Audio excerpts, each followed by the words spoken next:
Hello and welcome to Save Your Money, Save Your Teeth with me, Engelbrecht, and Dr. Clifford Yudelman from OPTISMILE.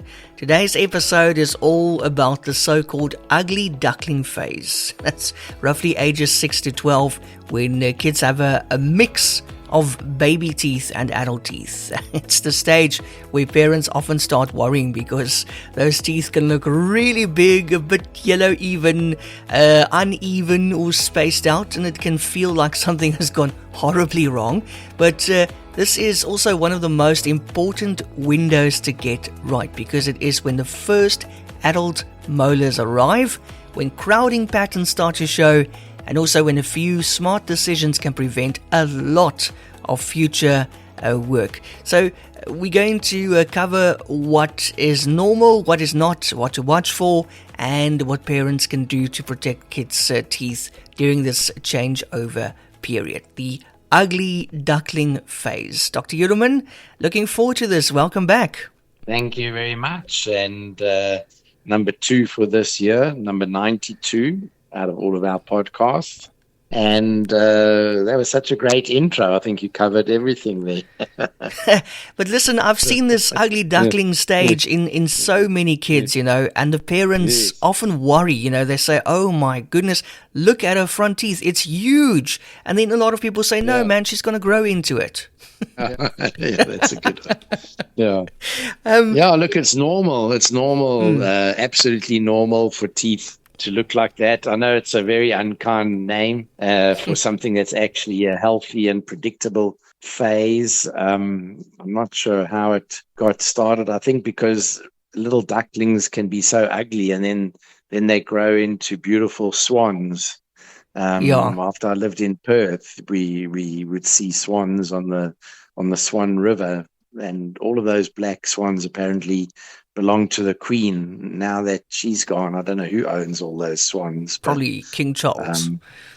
Now they belong to the King. But look, between age 7 and 11, the children are in what's called mixed dentition, meaning they have a combination of baby teeth and permanent teeth. The permanent front teeth often erupt looking bigger and more square, sometimes more yellow than baby teeth. And that's because baby teeth are naturally whiter and more opaque, which is, I think, why we call them milk teeth, because they were kind of milky. They looked like milk. Permanent enamel can look slightly darker or yellower, partly because the enamel is more translucent and you see more of the underlying dentine color. But it doesn't mean that they decayed. And this ugly duckling phase also refers to the spacing and the flaring of the upper front teeth, often with a midline gap. And that's commonly part of normal development as the lateral incisors or the side front teeth, and then the canines erupt and their roots influence the position of the front teeth. And in many children, the gap reduces naturally as the canines come down. And the key point to this is a midline gap, or diastema, we call it. I like that word, diastema. Anyway, in the mixed dentition, it's completely normal. Unlike myself, I'm 65 and I still have my ugly duckling phase with my gaps. But it should be assessed.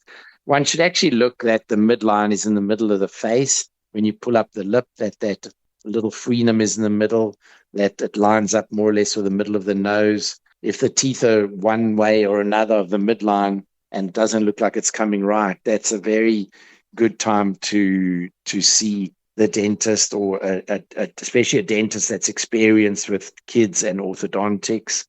I wouldn't leave a midline that's not coming in the middle, especially if the kid lost 1 or 2 teeth on one side but not on the other. It's very important that this gets checked out. My advice is calm but not complacent. If parents are worried, a quick clinical exam, a few photos that can assure you get a baseline, you're documenting it. Sometimes we'll do a 3D scan and we can see how the teeth are growing, and often an x-ray to see how many teeth there are and that there's no missing teeth or extra teeth. And this can prevent any unnecessary early cosmetic interventions, etc. So, it's a good start. Go see your dentist. And then, why is age 7 the magic number for a first orthodontic screening, doctor? So it's not magic. Age 7 is actually practical timing. By around age 7, most children have their first permanent molars and at least some permanent incisors. And that combination lets an orthodontist or orthodontically trained dentist evaluate the jaw relationship, cross bites, crowding, eruption pathways, all while the growth is still highly modifiable. And the American Association of Orthodontists recommends that children have an orthodontic checkup by age 7. And that's largely because of this early detection, which can reduce the complexity of later treatment or even prevent it becoming more invasive. It doesn't mean that every 7-year-old needs braces. In fact, many do not. Screening is about spotting the small number of issues where timing does matter, such as a cross bite where the teeth are crossing over, or severe crowding where one tooth is being blocked out, or habits and airway-related patterns that are affecting jaw development. From a save your money and save your teeth perspective, screening is like checking the foundation before the walls go up. If we can guide the eruption, protect vulnerable teeth, and intercept high-risk patterns like thumb sucking. Sometimes kids at 6 and 7 are still sucking their thumbs. And we often save families years of cost and stress later. And to add to that, now in South Africa, we get Invisalign Kids or Invisalign First for kids. And there's actually Invisalign for like age 7 or 8 upwards. I spoke to an orthodontist in Joburg. He's one of the other top Invisalign providers in South Africa. He was down visiting us. We're friendly with him. And he's doing a lot of kids. We're seeing more and more kids, but he's only does orthodontics. So he's got 2nd and 3rd generation. And he loves Invisalign First. As I say, we've done cases and we're very experienced. Dr. Harris is experienced with that. But a short course of Invisalign, very young like that, can prevent future braces and even future Invisalign. And then there's something called shark teeth, I believe. What are shark teeth, and should parents panic if adult teeth grow behind baby teeth? I've seen that before as well. Yeah, especially it looks really strange when the permanent teeth come out. Usually it's like on the lower front teeth, the permanent teeth come in a little bit back, and then the baby teeth are forward, and it's very noticeable because it's in the front. So it looks dramatic, but there's no need to panic. In many cases, a baby tooth is just simply not loose enough. Lower front tooth coming in behind the baby teeth is fairly common and normal. And once the baby tooth finally loosens and comes out, the tongue and the lips help to guide the permanent tooth forward over time. You don't always have to get the dentist to take that baby tooth out. In fact, I tend to leave them for as long as possible and let them fall out naturally if that's called for. And what matters is the pattern and whether things are moving. If the baby tooth is still firm and the child is uncomfortable and the permanent tooth is erupting quite far behind, or it's been there for a long time, months or longer without any change, then one would monitor it and maybe remove it if it's blocking a permanent tooth. But the money-saving part is avoiding delaying any crowding and gum issues from like trapping plaque around double rows of teeth. And the teeth-saving part is making sure that the permanent tooth has a clean eruption pathway and that we don't damage any enamel with home attempts to wiggle out teeth or pull teeth out with pliers. That's definitely a no-no. And why are the 6-year molars so vulnerable to decay, doctor? And also, how do sealants help? Yeah, so great. We're talking about sealants again. So the first permanent molars usually erupt around 6 to 7, and they are the teeth that get quietly destroyed without anyone noticing. They're vulnerable for 3 big reasons. Firstly, parents often mistake them for baby teeth because they erupt behind the baby molars. Secondly, the enamel in a newly erupted tooth, the surface is still maturing in the mouth. And while the grooves on the biting surface are deep, they collect plaque. And Also, the eruption is a messy phase. A partly erupted molar is harder to brush, and the gum can cover it partly, and the plaque just sits there. And during the actual eruption, that's when a lot of people can get cavities. So I used to see a lot more kids when I was in Australia, and I used to use a special type of sealant that released fluoride called a glass ionomer, and I'm a big fan of those because it's moisture tolerant, and you can put them on teeth that are just erupting or partially erupted, and they actually fluoridate those grooves and eventually wear away or come away, leaving a nice, firm, strong tooth without a sealant in it that can later get loose or leak and cause that cavities that I spoke about last time. And, sealants work generally by physically sealing the deep pits and fissures so the bacteria can't get in. And there's a lot of studies about sealants. And like I said, I'm a fan of, now they have fluoride releasing resin sealants, but I'm a fan of glass ionomer myself. And, practically it means if a child is at moderate or high decay risk, if they had any cavities in their baby teeth, or if they had lots of cavities in their baby teeth, then sealing newly erupted or even erupting first molars can be one of the biggest returns on investments and preventive steps. In fact, sometimes only one molar's in, and a lot of dentists will say, oh, just wait until all four are in and we'll seal all four at the same time.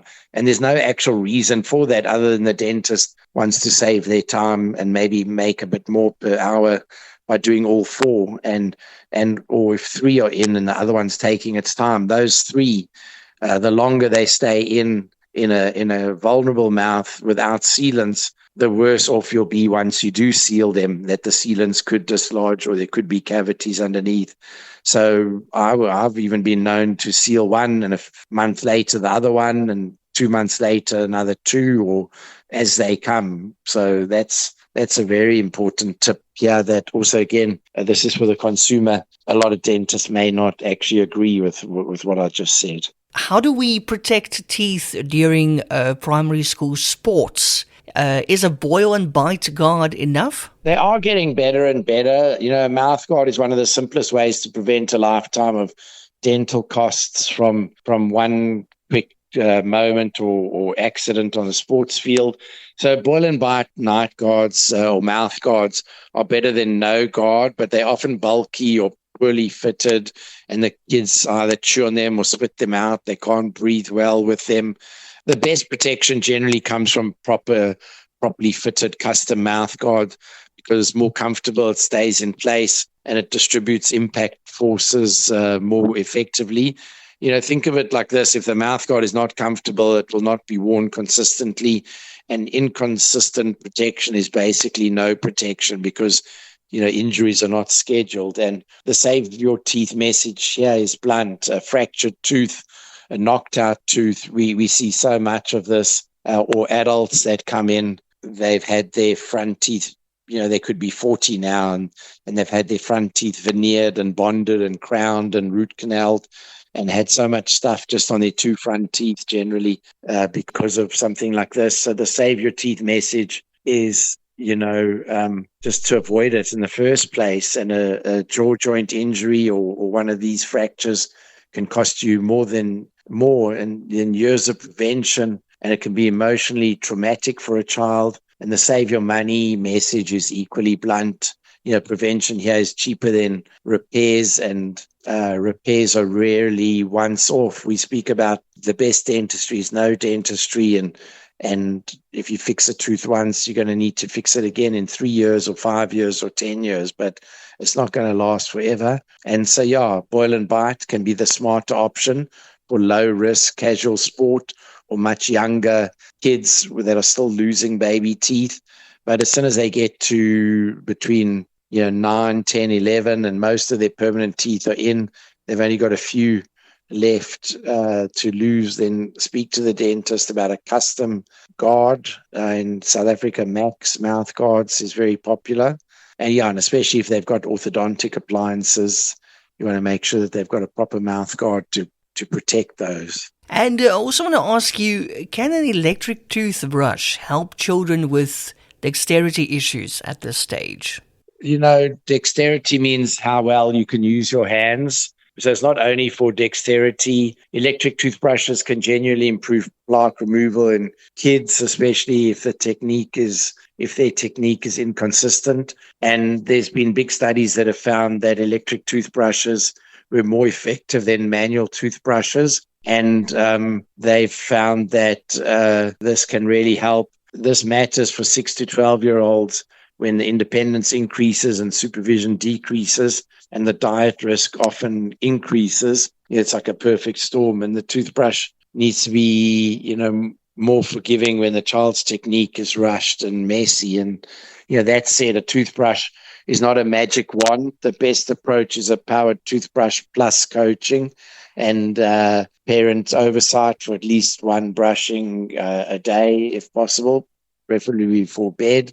And if you combine that with fluoride toothpaste and you reduce frequent sugary snacking, you'll often see dramatic reduction, and a lot of kids won't get any new cavities ever. And then what is an ectopic eruption, and how does early detection save money on braces later? That sounds like one of those pimples you get on your chin before the matric dance, doesn't Yes, it? yeah. Ectopic eruption. Mm-hmm. Yeah, it's always like before the matric dance on the tip of your Always, nose. I don't know always. if you ever had one of those. Yep.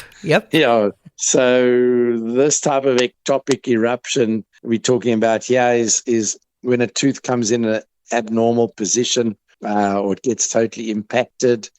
Often the upper canines can be totally impacted. In mixed dentition, the classic example is upper first molar comes too far forwards and it gets locked in behind the baby molar and causes resorption of the baby molar. And look, if we catch it early, we could correct it. And if it's not found, then you can lose space, you can get crowding.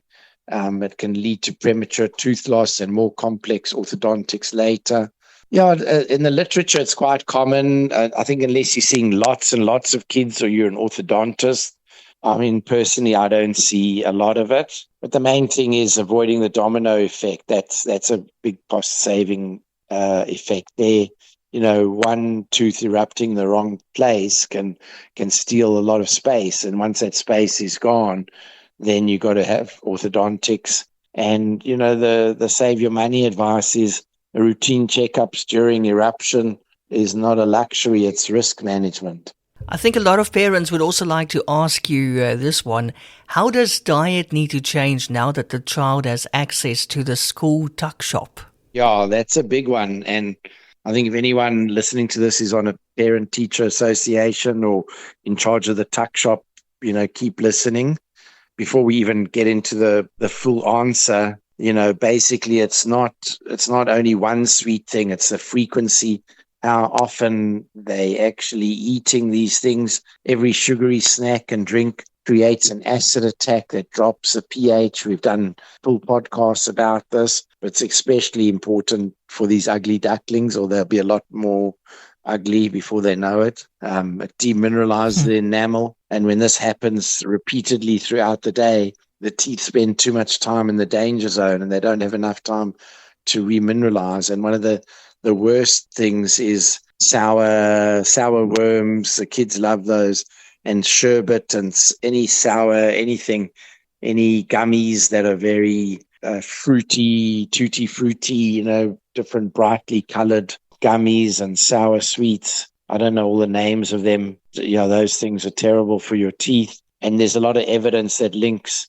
higher intake of these sugars to and frequent snacking to increased decay risk. I think it's quite obvious. And so the practical plan for a tuck shop environment is not perfection, it's structure.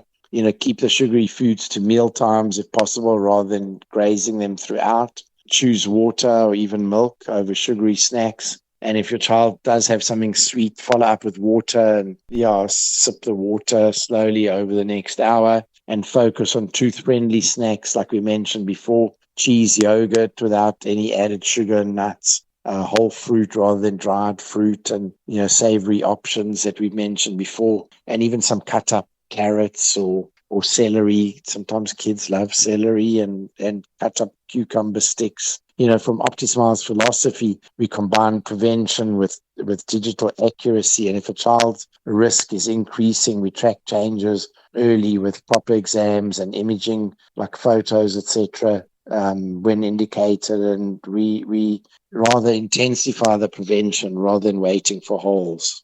And now, doctor, you know how rough children can be, or sometimes they get into a fight. If a child knocks out an adult tooth, what are the immediate steps to save it? Yeah, so this is a true dental emergency and every minute matters. The international guidelines for traumatic dental injuries emphasize prompt management for a knocked out, or what we call avulsed, AVULSED, avulsed permanent tooth. So the priorities are, number one, confirm it's a permanent tooth. A knocked out baby tooth is generally not implanted or replanted because it can damage the developing adult tooth. So if the child's 6 or 7 or 8 and it's a front tooth, that will be a permanent tooth. Find the tooth and handle it by the crown only. Try not to touch the root. The root will usually be the part that's covered with blood and it's got little fibers, and the crown will look really white compared to the root. I think everyone knows what a crown or the actual tooth looks like, and the root can sometimes be very long. Often the root is twice the length of the crown. Do not touch the root if you can avoid it, and don't scrub the root. It's going to look like it's got all kinds of stuff on it, but those are the fibers that were holding the tooth in. If the tooth is dirty, if it got knocked out and ended up in some sand in the playground, you can rinse it briefly with some milk or some saline if available. You or the patient, you can even sort of clean it in the patient's mouth. I know that sounds gross, or you can use some spit, even your own spit. I think that's probably better than nothing, but milk would be the safest thing if there's any milk around, or even just a quick rinse under the tap. I think it would be good advice if there is dirt on it, or gently, if there's a bit of grass or something, try and pick it off. But yeah, don't do too much to the root. There are a lot of guidelines that are updated over like what to rinse with, but the key principle is gentle handling and don't damage the root. And ideally, you want to replant it immediately and have the child bite gently on a cloth to hold it in. So, yeah, every minute counts, especially if it goes 10, 15, 20 minutes. That's already decreases the chance of the tooth taking. An hour is definitely like way too long. If you're there and you see it happen, check the root, check that there's no grass, no sand, give it a bit of a spit or just rub it inside the kid's cheek quickly to get any dirt off, and just jam it straight back in while the child is still surprised, without making any fuss. The quicker you can get it back in before a clot forms, then it's harder if there's a clot inside there, and then the tooth won't go all the way in. Normally, if you push it back in exactly where it came from, it will actually fit quite firmly. That would be the best bet. And if replantation is not possible, you store it in a medium, either milk or a special solution. So in the US and in Australia, in the schools, the sports master or sports mistress would have a little emergency kit with a little special bucket or say a special solution that if a tooth did get knocked out, you could put it straight in there and it saved the root. And then you can wait, longer before reimplanting it and getting to a dentist or to an emergency room where they often have an oral surgeon on call. I went a bit longer on this question because I think this is a very important point. And, the save your money part here is huge, that even a successfully replanted tooth will need some follow-up and may need a root canal in some cases. But, saving the natural tooth often avoids lifelong replacement cycles. I've had so many patients over the years who have maybe a slightly discolored tooth where the nerve is still alive, and they say, that got completely knocked out and my mother put it straight back in, or my brother, or this stuff works and it saves a lot of issues later. And my final question to you today, Dr. Yudelman, is flossing non-negotiable once the adult teeth start touching? Yeah, 100%. Once the teeth touch, once you get your 12-year molars, the toothbrush bristles can't reliably clean in the contact area, when all your premolars start coming in, and when you lose those last few baby teeth and they start touching, then interdental cleaning or cleaning between your teeth is very important. You know, there's a bit of controversy about flossing in the last few years, but systematic reviews show that flossing, in addition to brushing, will reduce gingivitis and can definitely reduce cavities. You know, focus on that becomes a very high value habit for long term. I don't really like floss picks and interdental brushes for kiddies. I just think, if you wait until there's a cavity between the teeth, then you've missed the cheapest moment to intervene. Cleaning between the teeth is one of those small habits that quietly prevents expensive dentistry.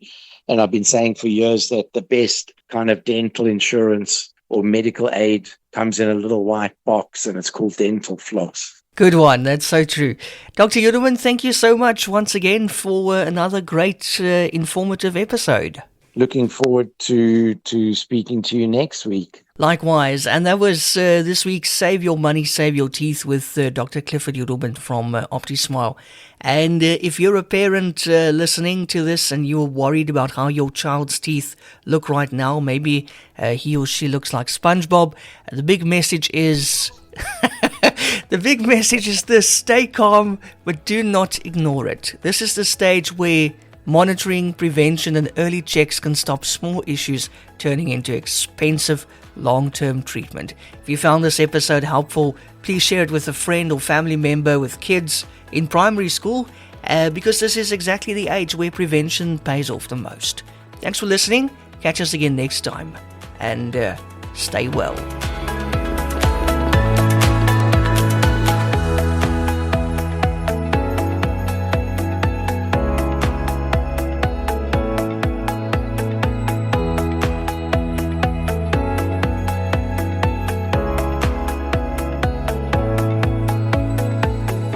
Discover the world of dental excellence with OPTISMILE. Join us for a weekly podcast featuring Dr. Clifford Yudelman, a seasoned expert with 40 years of dental experience across 4 continents.